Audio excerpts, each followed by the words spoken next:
자, 사도행전은 23장 22절에서 32절까지의 말씀을 가지고 죽이거나 결박할 사건이 없었다라는 그런 주제로 함께 말씀을 듣도록 하겠습니다. 우리가 영어 제목은 There was no charge him worthy of death or bond. 그랬어요. 결박할 사건이나 죽일 그런 사건이 없었다는 거죠. 자, 우리 하나님 말씀을 같이 볼게요. 제가 한 절 읽고 여러분도 한 절 읽고 교독하겠습니다. 그리고 마지막 22절은 함께 30절은 함께 봉독합니다. 당신은 저의 청함을 쫓지 마소서.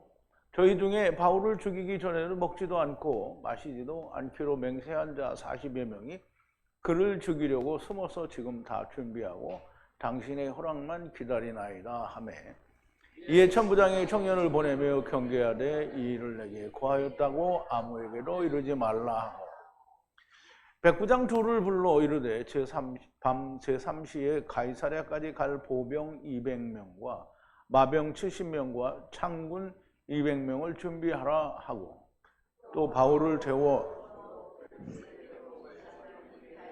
짐승을 준비하라 명하여 또 이 아래와 같이 편지하니 일러스되 글라우디오 루시아는 총독 벨릭스 각하에게 문안하노이다. 이 사람이 유대인들에게 잡혀 죽게 된 것을 내가 로마 사람인 줄 들어 알고 군사를 거느리고 가서 구원하여다가 유대인들이 무슨 일로 그를 송사하는지 알고자 하여 저희 공회로 내려갔더니 송사하는 것이 저희 율법에 관한 것뿐이요 한 가지도 죽이거나 결박할 사건이 없었음을 발견하였나이다. 그러나 이 사람을 해하려는 관계가 있다고 누가 내게 알게 하기로 곧 당신께로 보내며 또 송사하는 이들도 사람들도 당신 앞에서 그를 대하여 말하라 하였나이다 하였더라. 아멘. 자, 우리 잠깐 기도하겠습니다. 사랑이시고 긍휼과 자비이신 전지전능하신 우리 아버지 하나님, 감사와 찬송과 영광을 돌립니다. 하나님께서 귀히 쓰시는 종인 사도 바울을 통하여 예루살렘에서 증거하는 모든 증거를 하나님께 대한 증거를 주님께 대한 증거를 로마에 가서도 동일하게 증거하여야 된다라고 하시면서 로마에 가서 무엇을 전하고 증거할 것인지를 보여주시는 그 모든 이제 사도행전의 끝부분에 있는 마무리의 사건들을 우리가 보게 됩니다. 아버지 하나님, 우리가 이 로마에 가서 증거하는 증거와 또 가기 전에 유대와 가이사랴에서 증거하는 증거를 우리가 알 수 있고 또 배우고 야다하는 자들이 되고 우리도 바울과 같은 종들이 다 될 수 있게 하여 주시옵소서. 예수님의 이름으로 기도하옵나이다. 아멘. 자, 이제 바울이 유대인들에 대해서 이제 고소를 당했는데요. 그 고소를 하고 나니까 이제 처음에 우리가 지난 시간에 배웠던 대로 그 바울에게는 이 로마 군인이 보았을 때 죽이거나 결박할 만한 사건이 전혀 존재하지 않았습니다. 그러면 하나님의 말씀 안에서는 죽이거나 결박할 사건이 있었느냐? 역시 없었습니다. 그런데 유대인들이 하나님을 거역하여 바울을 결박하고 죽이려고 하는 겁니다. 우리는 이제 그걸 좀 잘 알아야 됩니다. 바울이 무슨 죄가 있거나 혹은 예수 그리스도께서 무슨 죄가 있어서 죽임을 당하시거나 결박을 당하는 게 아니라는 사실을 명백하게 이해를 해야 됩니다. 자, 오늘 이 말씀을 하기 전에 먼저 우리가 어제 나눈 말씀을 좀 되새김을 해볼게요. 그날 밤에 그의 곁에 주님이 서서 바울에게 가라사대 담대하라. 예루살렘에서 나에 관하여 증거한 것 같이 네가 로마에서도 증거하여야 하리라 하시고 날이 되매 지금 그 1차 공회에서 사도 바울이 재판을 받고 그 재판 가운데서 바울이 자기에 대해서 증거한 것은 여러 가지가 있죠. 우선 유대인들에게 그 자기가 주님을 만난 것도 증거를 했고요. 또 공회에서는 뭐냐면 너는 제사장이 아니다. 예수님만이 참 제사장인데 왜 네가 거기 앉아서 율법을 위반하고 심판질을 하느냐? 너는 회칠한 담이다. 이런 걸 얘기했거든요. 근데 그 얘기를 그냥 회칠한 담이요 이렇게 욕했다라고만 이해를 하면 안 되죠. 그 내용에 밑에 숨겨있는 깔려져 있는 많은 배경의 얘기들을 이해하고 야다한 상태에서 우리가 그 말을 이해를 해야 되는 겁니다. 그래서 그런 모든 증거를 로마에 가서도 해야 된다라는 얘기를 하시는 거죠. 그래서 날이 되매 어떤 유대인들이 당을 만들어 저주하는 맹세를 하여 가로되 바울을 죽이기까지 먹지도 않고 마시지도 아니하리라 하고 이 음모를 만든 자들이 40명보다 많다라는 얘기를 이제 우리가 했고요. 이들이 대제사장과 장로들에게 가서 저주의 맹세로 말하되 누구도 바울을 죽이기까지 자신들은 아무것도 먹지 않겠다고 저주의 맹세를 하였으니 이제는 저희가 천부장과 공회에 함께 알리라. 이제 너희가 가서 좀 알리라는 거죠. 내일 그를 너희에게 끌고 오게 내려오게 하라. 바울을 끌고 오게 하라는 거죠. 우리가 그에 관하여 정확하게 알고 있다가 그가 가까이 오게 되면 죽일 거라고 준비를 하고 있다라는 건데요. 그걸 공회에다 얘기하고 그러면 이제 천부장에게 누군가가 가서 바울을 데려오라. 이제 이 얘기를 하려고 하는 거죠. 그런데 바울의 여동생인지 여형제가 아들이 있는데요. 누나겠죠. 아들이 청년이니까. 그 매복을 듣고 도착해 성으로 들어가서 바울에게 말을 합니다. 그래서 바울이 한 백부장을 불러서 말하되 이 청년을 천부장에게 좀 데리고 가라. 그가 무슨 할 말이 있다라고 얘기를 하죠. 그래서 그 백부장이 그를 취하여 천부장에게 데리고 가서 가로되 죄수 바울이 나를 불러 청하되 이 청년을 당신에게 데리고 가라. 당신에게 무슨 할 말이 있다라고 하니 천부장이 그 손을 잡고 사적인 곳으로 그를 데리고 가서 묻되 나에게 말할 것이 무엇이냐? 대답하되 유대인들이 공모하였고 당신에게 내일 바울을 공회로 데리고 오라고 청할 것이라. 그에 관하여 물을 것이 있다라고 하면서 데리고 오라고 할 건데 당신은 그들에게 설득되지 말라. 그를 죽이기까지 누구도 먹지도 마시지도 않겠다라고 저주의 맹세를 한 40여 명이 넘는 사람들이 있다는 거죠. 그래서 그를 죽이려고 매복하고 당신에게 바울을 데리고 오라고 말하고 그걸 허락할 때를 기다리고 있다는 거죠. 바울의 조카가 천부장에게 유대인의 음모를 자세히 소상하게 보고를 합니다. 그래서 이제 그 천부장이 그 얘기를 듣자마자 얘기를 합니다. 천부장이 그 청년을 놓아주며 이것을 나에게 알린 것을 아무에게도 말하지 말라. 그럼 명하니라 그랬어요. 자, 이에 천부장이 그 청년을 놓아주며 명령했어요. 이야기하여 명령하기를 아무에게도 말하지 말라는 거죠. 이것들을 나에게 알려준 것을 아무에게도 말하지 말라는 거예요. 비밀을 유지해야 되겠죠. 그럼 여기저기 까발리고 다니면 음모를 한 자들에게도 귀에 들어가겠죠. 그러니까 조용히 하라는 거예요. 그리고 천부장은 자기가 뭔가 계획을 하고 그 일을 하려고 하는 거죠. 바울의 조카의 말을 들은 천부장은 즉시 마음의 계획을 세우고요. 청년에게 나에게 이 말을 보고한 것을 아무에게도 말하지 말라고 하고요. 저들이 알게 되면 천부장이 마음에 계획한 것이 어긋날 수 있는 거죠. 청년은 발설할 이유가 없죠. 자기 외삼촌을 살려야 되는데요. 자, 23절인데요. 그리고 어떤 백부장 둘을 불러 말하되 가이사랴까지 갈 군인 200과 기병 70과 오른 병사, 이제 우리말에는 창병이라고 되어 있는데요. 오른 병사 200을 밤 3시에 준비하라 하고 그랬어요. 그리고 불렀어요. 백부장 둘을 불렀어요. 그래서 말하기를 준비하라. 군인 200, 이거는 이제 보병이라고 우리말은 번역을 했는데요. 보병은 이제 전차 부대도 아니고 말 타는 것도 아니고 그냥 오로지 걸어가서 하는 거예요.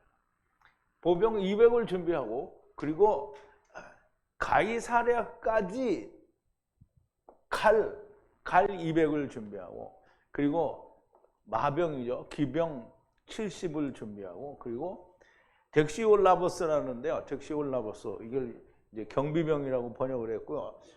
원문 그 번역본 우리말에는 창군이라고 번역을 했어요. 그런데 이 말은 뭐냐면 오른편의 군인이다라는 뜻이에요. 그래서 200을 준비하고요. 밤 3시에 준비하라고 한 거예요. 자, 우리가 이제 이 말씀이 좀 무슨 뜻인지 살펴보자고요. 하나님의 말씀에서 군대는 굉장히 중요한 단어가 됩니다. 근데 그게 로마의 군대가 됐든 이스라엘의 군대가 됐든 군대는 다 하나님의 군대를 말합니다. 군대는 히브리어와 헬라어는 단어가 다르지만 이 차바를 번역한 게 군대입니다. 그래서 스트라티오인데요. 스트라토스. 이게 발음이 잘 안 돼요. 남의 나라 말이니까. 근데 어쨌든 히브리어로는 차바를 번역한 겁니다. 근데 이제 우리가 이 차바를 아는 것과 또 군대를 아는 게 중요한데요. 군대 귀신 들린 자는 그 두 무덤 사이에서 왔다 갔다 하는 자니까 유대인들을 말합니다. 즉 두 무덤 사이라는 말은 아브라함 품과 부자가 간 음부 사이에 있는 걸 말해요. 그 유대인들을 말하고 유대인들이 주님을 거부하고 돼지떼 곧 이방으로 넘어갈 걸 말하는 거예요. 그래서 이 군대 귀신이 들린 자가 너는 누구냐? 그러니까 군대라고 그랬어요. 그래서 많은 뜻이라는데 2,000이나 된다고 얘기를 했죠. 근데 여기서 군대는 예수님도 군대 자기 귀신이 뭐라냐면 나는 레지온입니다 이렇게 얘기를 했거든요. 군대라는 말이에요. 근데 로마의 군대 레지온은 6,000이라는 그런 의미를 가지고 있어요. 그런데 여기서 그 이스라엘 군대는 2,000이에요. 2,000. 라틴어라고 해서 군대의 의미가 없는 것은 아닙니다. 이제 우리가 여기서 꼭 알아야 되는 거는 우리는 이방인을 개라고 하잖아요. 그렇죠? 예수님도 술보니게 여인에 대해서 자녀의 떡을 취하여 개에게 주는 것이 합당치 않다라고 얘기했어요. 그런데 본질적인 의미로 개는 뭐냐면 토한 것을 다시 먹는 거잖아요. 그러면 예수님께서 율법을 다 이루어 주었는데 유대인들은 그걸 돌을 주워 처먹은 거잖아요. 그러니까 그걸 끼고 있는 거예요. 그래서 유대인들은 개가 됩니다. 그리고 돼지는 뭐예요? 깨끗하게 해줬더니 도로 가서 뒹구는 거가 돼지예요. 그건 이방인을 말하는 겁니다. 그래서 이스라엘은 결국 개고요. 이방인이 돼지가 됩니다. 아무튼 백부장은 성경에 백부장이 많이 나오는데요. 그 마태복음에 보면 자기의 하인, 유대인을 하인이라고 우리가 이해되는데 하인을 병들었는데 고쳐달라고 오게 되죠. 그리고 로마 군대의 백부장 중에 또 하나가 이방인의 백부장 고넬료가 있어요.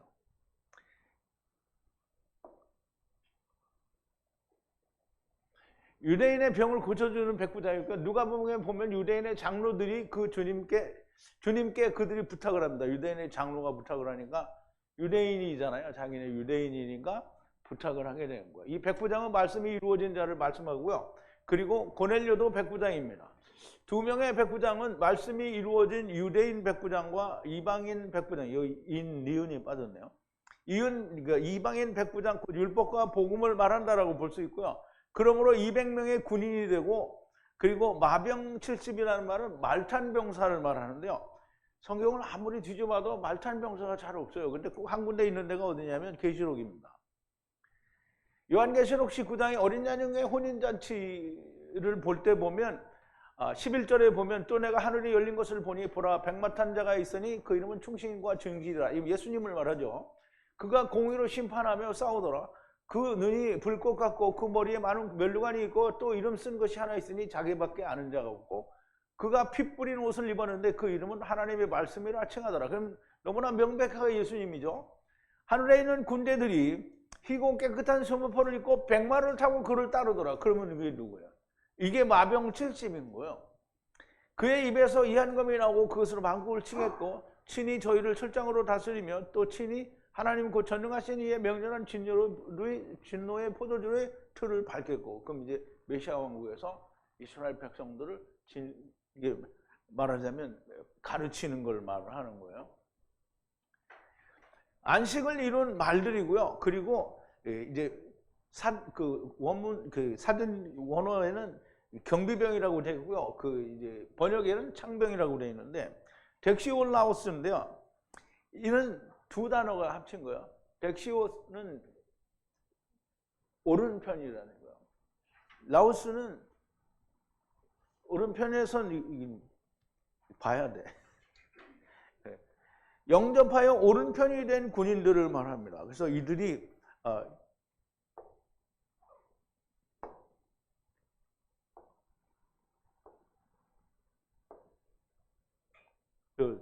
덱시오 라보스라는 말인데요. 덱시오는 오른편에, 라보스는 이게 군사들이라는 그런 의미를 가지고 있는 것 같아요.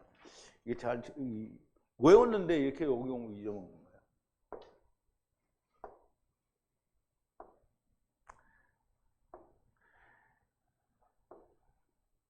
자, 이제 덱시올라오스는 영접하여 오른편이 된 군인들을 말해요. 이게 오른편이 된 군인들이니까 이제 카탄 군인들을 말합니다. 그럼 이들이 호위를 받으며 가이사랴까지 가게 되는데요. 가이사라는 이 로마 황제의 그 칭호가 가이사예요. 그래서 황제라는 뜻이에요. 그지 영어로는 시저라고 그러고 우리가 시저라고 그러면 더 잘 아는데 그 로마에 관한 이 얘기 가운데 시저 누구 시저 누구 이렇게 나오는데 그 황제라는 뜻이에요. 그래서 가이사랴는 헤롯이라는 그 유대 왕이 자기 아버지의 자기가 그 황제의 은혜를 입었다 그래서 황제를 기념하는 의미로 가이사라는 이름을 지어서 가이사랴라고 부르는 거예요. 로마의 황제라는 의미를 가지고 있고요. 헤롯이 황제 아우구스투스를 위해 이름을 명한 항구 도시입니다.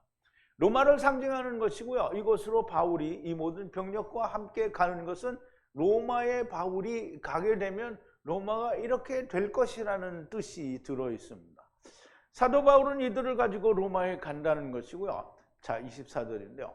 바울이 총독 벨릭스에게로 안전하게 살려낼 타고 갈 짐승을 곁에 세우라 그럽니다.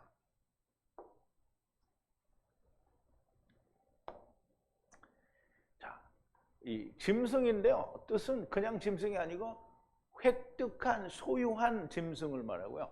그 짐승들을 세웠어요. 태우고 갈 짐승을 세웠다는 거고요.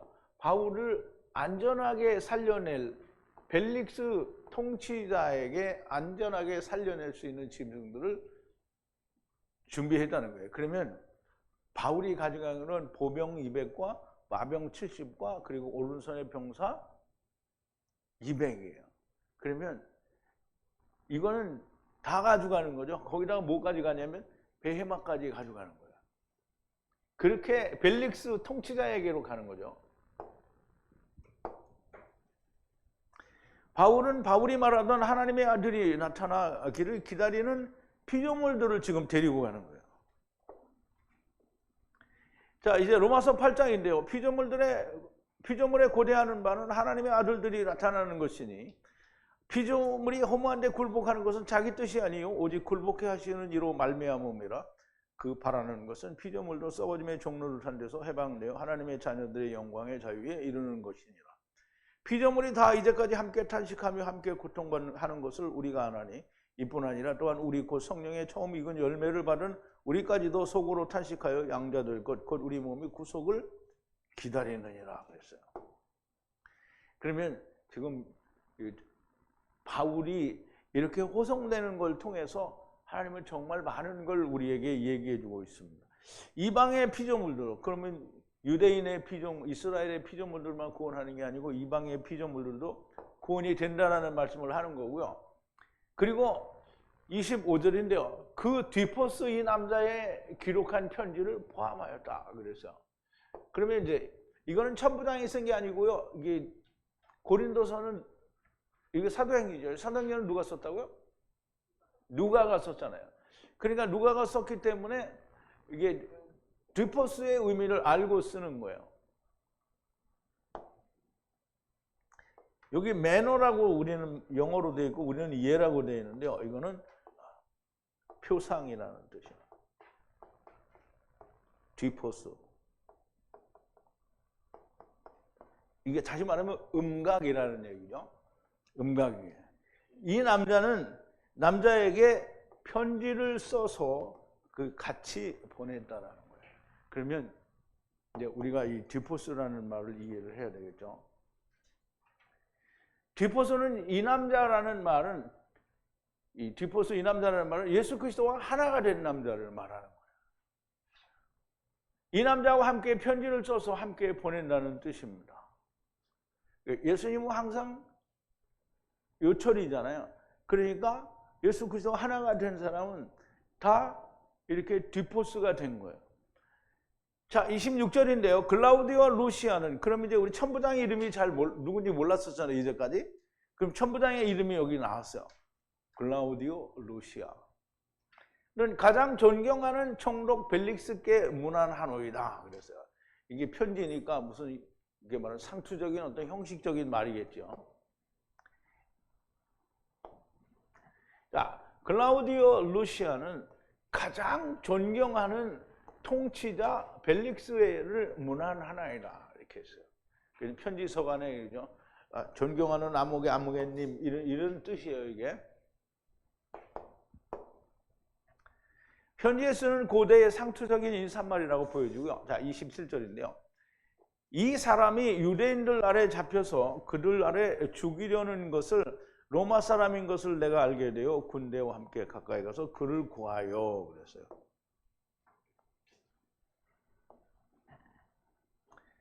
이 남자가 잡혀서 유대인들 앞에 잡혀서 그 유대인들 아래 죽이려고 하는데 그를 군대를 데리고 가서 가까이 가서 구했다라는 거예요.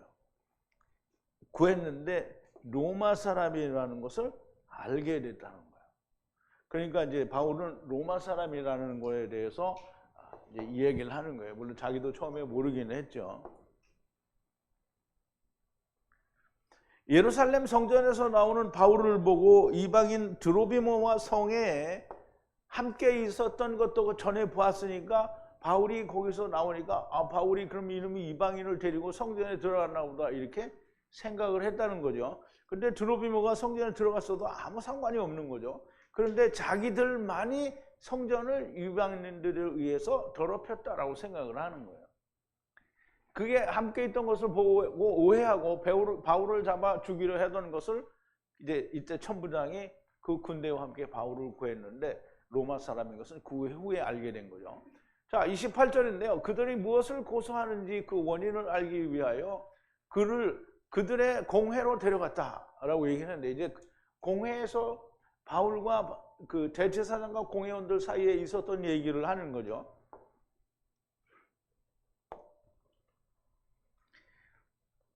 어떤 것을 찾으려고, 무엇을 찾냐면 고소하는 것을 찾으려고 그들의 율법에 관한 논의하는 것이고, 어떤 것을 찾았는데 그들의 율법에 관한 논의를 하는 것이지 아무것도 죽음이나 혹은 구속의 가치가 있는 것을 발견하지 못했다는 거예요.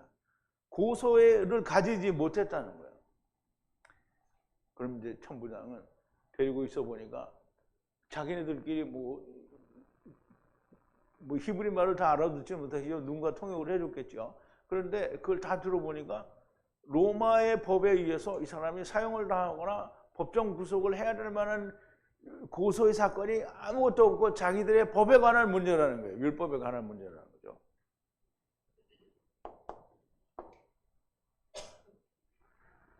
유대인의 율법에 관한 고소이고 세상법, 곧 로마의 법으로는 죽이거나 결박할 고소할 가치가 없다는 것을 알았다라고 편지에 기록을 한 거예요. 자, 이제 30절인데요.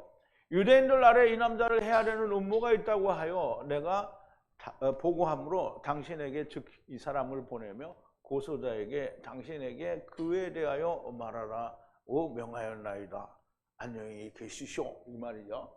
그럼 이제 편지의 내용은 이 사람들의 그 바울을 자기가 데리고 있는데 어떤 사람이 보고하기를 이 사람을 해야 되는 간교가 있다고 해서 그러면 이 사람이 해가 입으면 안 되니까 당신에게 보내니까 당신이 이걸 해결하시오 라는 말이죠. 자, 나에게 드러냈다는 거예요. 누군가가 음모를, 이 남자에 대한 음모를 유대인들 아래 없이 하려는 음모를 보고받았다는 거예요. 그래서 즉시 내가 당신에게로 보낸다라는 거죠. 그러니까 고소자들에게도 내가 명을 했는데, 즉 율법주의자들에게도 명을 했는데 벨릭스 총독에게 그를 가서 고소하여 말하라고 얘기를 했다는 거예요.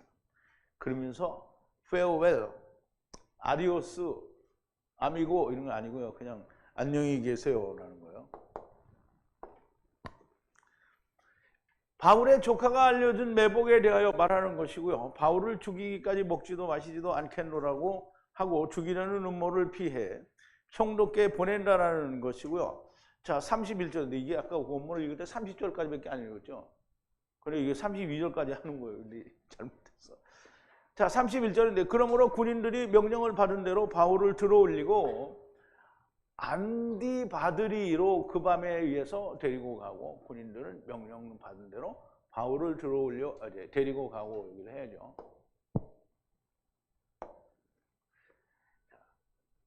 그러므로 군인들이 명령을 받은 대로 그를 데리고 들어올려서 바울을 들어올려서 이끌고 갔는데요. 그 밤에 어디로 갔냐면 안디바드리로 갔어요. 안디바드리. 그 밤에 갔어요. 그런데 밤에 몇 시에 떠나는지 아세요? 밤 3시에 준비해서 떠났죠.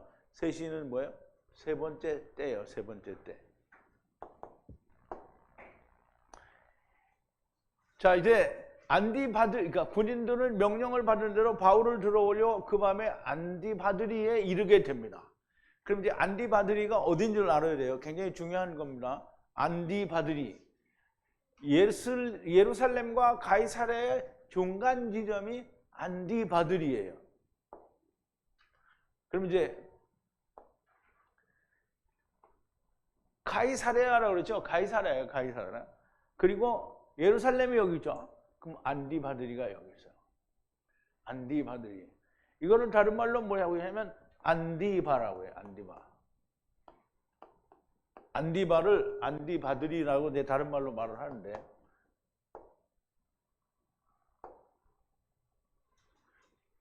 안디바드리는 안디바와 같은 말에서 유래가 되는데요. 안티와 파테르에서 유래가 됐어요. 그냥 합쳐진 단어인데요. 그런데 헤롯의 아버지의 이름이 안디바예요. 안디바. 헤롯이 자기 아버지의 이름을 따서 명명한 도시인 거예요. 그러면 헤롯의 아버지하고 이 로마에 끌려가는 사도 바울이 병사 200과 마병 70과 그 다음에 오른손의 병사 200과 함께 올라가는데, 여기에 도착하는 이유가 뭐냐? 그러면 헤롯의 아버지하고 무슨 상관이 있냐? 아무리 생각해봐도 상관이 없어요. 그래서 이거 뭔가 수상하다. 뭔가를 찾아야 된다. 그래서 찾았어요. 찾았더니 안디바라는 단이 성경에 꼭 한 번 나와요. 어디 나오냐면 계시록에 나와요.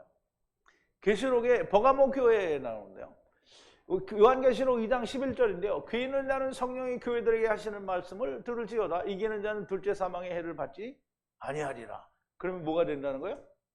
둘째 사망의 해를 받지 않으니까 뭐가 되는 거예요? 가탄이 되는 거죠. 가탄이 되는 거예요. 버가모 교회의 사자들에게 편지하기를 좌우에 날선 검을 가진 이가 가라사대. 좌우에 날선 검을 가진 자가 누구예요? 예수님이죠. 네가 어디 사는 것을 내가 아노니 거기는 사단의 위가 있는 데라. 네가 내 이름을 굳게 잡아서 내 충성된 증인 안디바가 너희 가운데서 그 사단이 교하는 곳에서 죽임을 당할 때에도 나를 믿는 믿음을 저버리지 아니하였도다. 그럼 안디바가 누구라는 거예요? 한국말 잘 이해 못했어요?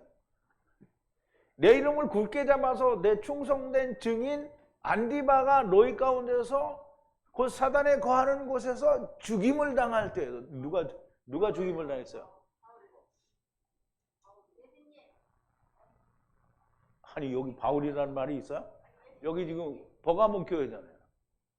버가모 교회인데 사단의 위가 있는 데라 네가 내 이름을, 그럼 버가모 교회가 네가 내 이름을 굳게 잡아서 내 충성된 증인 안디바가 너희 가운데서 사단이 거하는 곳에서 죽임을 당할 테. 그럼 누가 죽임을 당했어? 내 충성된 종이 누구야? 안디바가 죽었잖아요. 안디바가 죽었어요. 그럼 안디바는 누구라는 거예요? 주님의 충성된 종인 거야. 그러면 이제 우리가 이걸 알면은 안디바에서 거기에 도착한 이유를 따로 쓴 것을 우리가 이해를 할 수 있어요.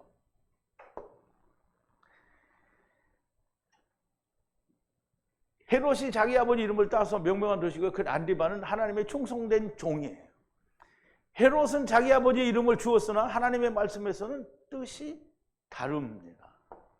바울과 그를 호위하던 군대가 안디바드리에 도착하여 그들은 더 이상 언급이 없어요. 그러면 보병 200과 오른손의 병사 200은 더 이상 언급이 없어요. 그들은 없고 누가 가냐면 마병 70이 바울을 데리고 총독 벨릭스에게 가는 거예요. 아마도 이들은 충성스러운 종 안디바가 되어 자기의 길을 갔어요. 안디바가 됐으면 뭐예요? 예수님의 제자들이 베드로와 요한과 이렇게 몇 명을 빼고는 다 다른 데로 순교를 갔잖아요. 이게 순교하러 간 거예요. 그래서 기록은 없지만 여기에 충성된 종은 이제 안디바에 도착했어요. 그럼 기병 200과 오른손의 병사 200은 다 어떻게 해요? 안디바가 된 거예요. 그러면 안디바가 됐으면 다 어떻게 돼요? 예수님이 뭐라 했어요? 너희는 땅끝까지 이르러 내 증인이 되리라 그랬잖아요. 그럼 안디바가 다 어떻게 한 거예요? 다 뿔뿔이 흩어진 거예요. 그러니까 천부장이 데리고 갔다는 기록이 없어요. 그냥 천부장은 돌아갔대요. 근데 보병 200과 오른손의 병사 200을 데리고 갔다 이런 말이 없어요. 다 각기 충성된 종의 길을 갔다라는 거예요. 자, 32절에 보죠. 그런데 다음날 그와 함께 마병으로 떠나도록 놓아두고, 자, 보세요. 보병과 오른손의 병사가 없어졌죠. 마병으로 떠나도록 놓아두고 자기는 성으로 돌아가냐 그랬어요. 자, 안디바드리에 도착을 했어요. 그 다음날 놓아두고 마병을 두고 그들과 함께 두고 자기는 갔어요. 어디로? 성으로 돌아왔어요. 그러면 이제 중간 지점에서 다시 예루살렘으로 자기는 간 거예요. 근데 이제 여기에 아무것도 안 써 있는데 주석을 하는 사람들이 쓰기로 그러면 보병 200과 그러면 오른손의 병사 200, 400을 거느리고 돌아가지 않았겠냐 이렇게 말할 수 있죠. 그렇게 말하면 어떻게 해요? 성경에 있지 않은 말을 만들어내면 안 돼요. 나도 만들어내면 안 되고요. 만들어내면 안 돼요. 없어요. 그러니까 그러니까 마병만 백마탄 천사들만 바울을 데리고 가는 거예요. 로마에 가서 이런 일들을 다 하게 될 거라는 게 복음을 전하고 이방에 가서 이런 일들이 다 일어날 거라는 얘기를 하는 거예요.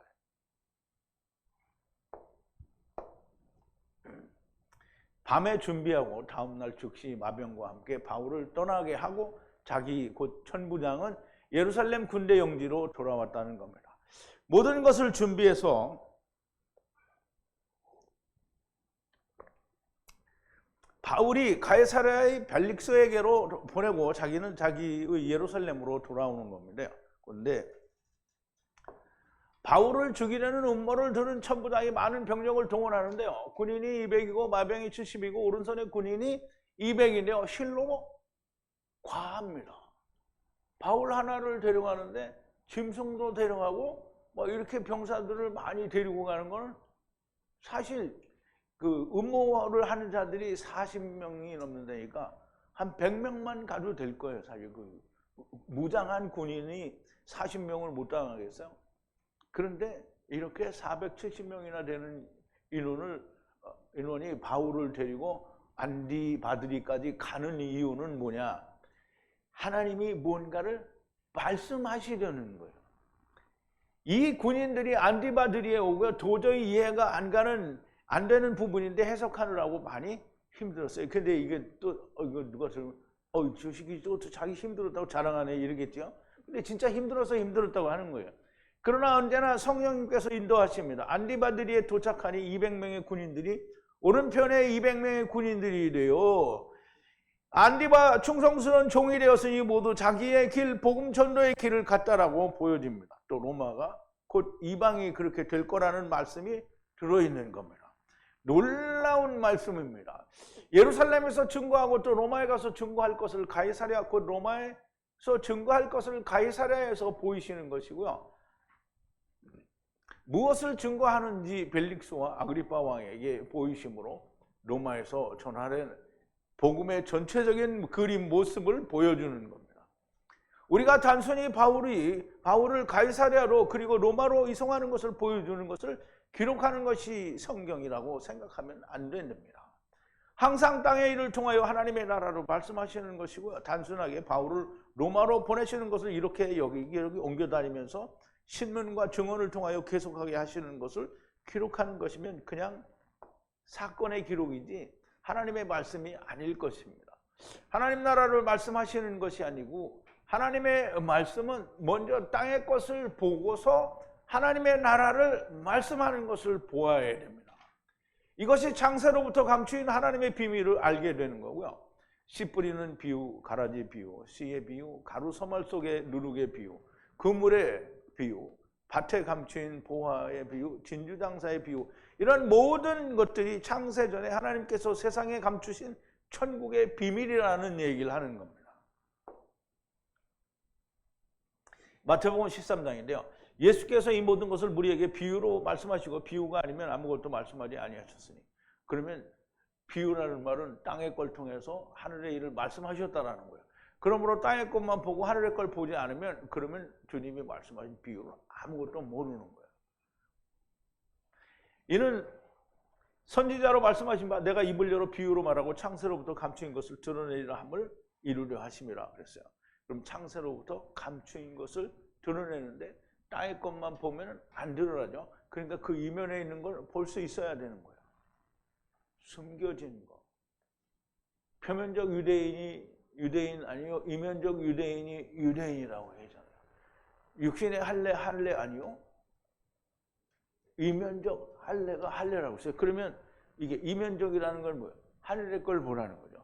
이에 예수께서 무리를 떠나 집에 들어가시니 제자들이 나와 가로되 밭의 가라지의 비유를 우리에게 설명하여 주소서. 대답하여 가라사대 좋은 씨를 뿌리는 자는 인자요, 밭은 세상이요, 좋은 씨는 천국의 아들들이요, 가라지는 악한 자의 아들들이요, 가라지를 심은 원수는 마귀요, 추수때는 세상의 끝이요, 추수꾼은 천사들이. 이거 너무 명확하게 이해되죠? 그런데 세상 사람들은 이게 무슨 말인지 몰라요. 천국의 비밀을 담고 있는 것이고요. 땅의 것을 열심히 판다는 것은 땅의 일을 통하여 하늘의 일을 알게 되는 것을 말을 하는 겁니다. 주님도 이렇게 말씀하셨습니다. 주님이 말씀하신 거예요. 바리새인과 사두개인들이 와서 예수를 시험하여 하늘로서 오는 표적 보이기를 청하니 예수께서 대답하여 가라사대 너희가 저녁에 하늘이 붉으면 날이 좋겠다 하고 아침에 하늘이 붉고 흐리면 오늘은 날이 굳겠다 하나니 너희가 천기는 분별할 줄 알면서 시대의 표적은 분별할 수 없느냐? 악하고 음란한 세대가 표적을 구하나 요나의 표적밖에는 보여줄 표적이 없느니라 하시고 저희를 떠나시니라. 그럼 요나의 표적은 보여줄 테니까 요나의 표적이 뭘 말하는지 그걸 보라는 거잖아요. 그런데 유대인들이 못 보죠. 보기를 어디까지 보냐면 유대인들은 안 믿어요. 예수님이 죽었다 살아난 걸 안 믿잖아요. 그런데 교회 다니는 사람들은 그거 믿어요. 그런데 가짜를 믿는 거잖아요. 왜? 자기는 안 죽으니까. 같이 죽어야 되는데.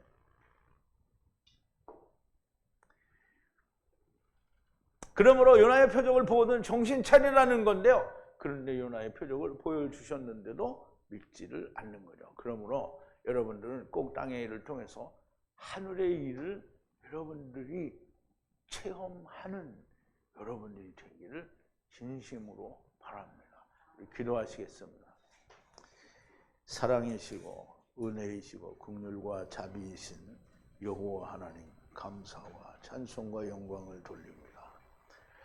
우리가 사도 바울을 통해서 하나님께서 보여주시고자 하는 일들이 얼마나 크고 놀라운 일인지 우리가 사도행전을 통해서 보고 또 배우게 됩니다. 물론 베드로를 통하여 보여준 것도 놀라운 일이요. 하나님이 그 유대인들도 아브라함 품에서 메시아 왕국에 왕노릇 하는 자들이 있다라는 것도 말씀을 하셨고, 또 이제 바울을 통해서 이방인들 가운데서도 왕 같은 제사장이 될 사람들이 많이 나오는 것도 말씀을 하셨습니다.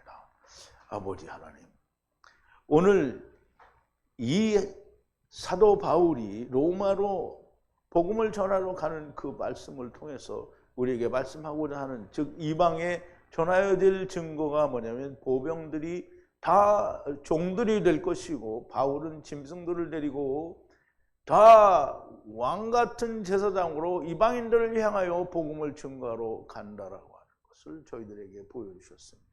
아버지 하나님, 우리에게 이런 것을 들리게 하시니 하나님의 성령이 저희 가운데서 충만하게 역사하사 아버지 하나님, 주님과 내가 온전히 하나가 되는 일이 일어나게 하여 주시옵소서. 예수님의 이름으로 기도하옵나이다. 아멘.